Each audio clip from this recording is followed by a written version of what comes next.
I think an argument you make in the book is work functions as our generalized Prometheus. It suggests labor has become a myth through which all social meaning is sort of organized. How do you see this Promethean figure operating within contemporary forms of life, where work substitutes for both politics and redemption, kind of? Yeah, well, I mean, in some sense, I mean, the strange thing about this dimension is that work's failures, and by failures I mean failures to provide enough money to live, failures to provide enough of a sense of doing something that has purpose and meaning. All the failures of work are by and large rectified on the terrain of work itself, right? So if your job doesn't bring you enough money, then you need to find a secondary job, a kind of side hustle.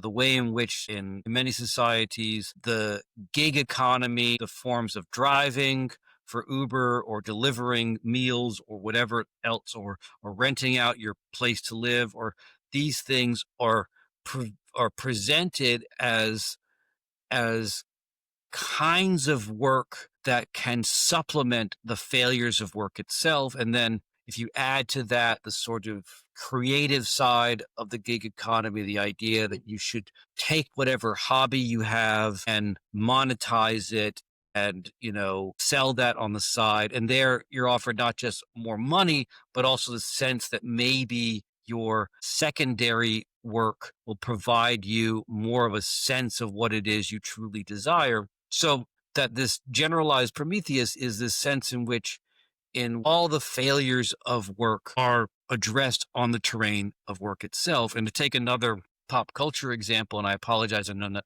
not everyone sees the same pop culture. It's always makes it kind of risky. But I mean, one of the most strangely, right, one of a television show, which on one hand, in its premise was really aware of the limitations of work. I'm thinking here of Breaking Bad, right? The show which begins when a high school chemistry teacher realizes that is diagnosed with cancer and is worried that his cancer treatment and his death will leave his family destitute. And so here's a real criticism of the failures and limitations of work, that work is not providing this person who does a meaningful and worthwhile service, right? Teaching chemistry. It's not going to provide for him to be able to live or provide for his family. And of course, but how does he solve this problem? Does he go to his other teachers at his school and say, we need to have better medical coverage.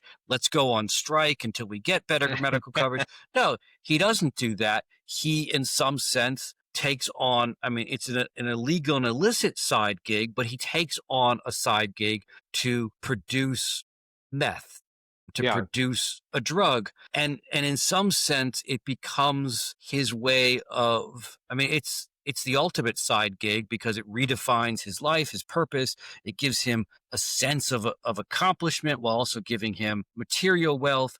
But I mean, to me, part of that show and part of the popularity of that show, and a strange popularity, because one of the interesting things about the show is that its creator, Vince Gilligan, if you in interviews where he talked about what he wanted to do with his show, is he wanted to make a show where the person you meet at the beginning, this mild-mannered chemistry teacher, becomes a villain. And to some extent, of course, the show was written that way, but I think he was expecting that at a certain point people would begin to see him as the villain, but people continued to identify with him, right?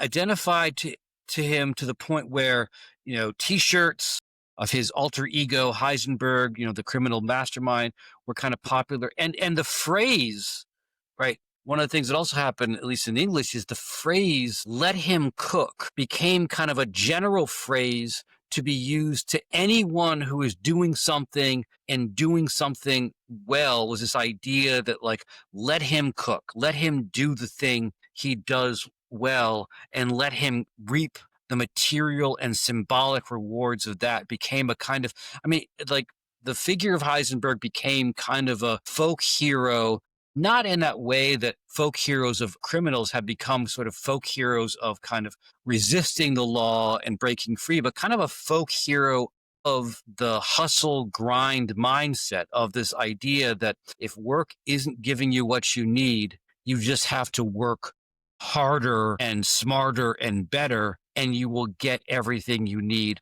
without ever departing from the terrain of work.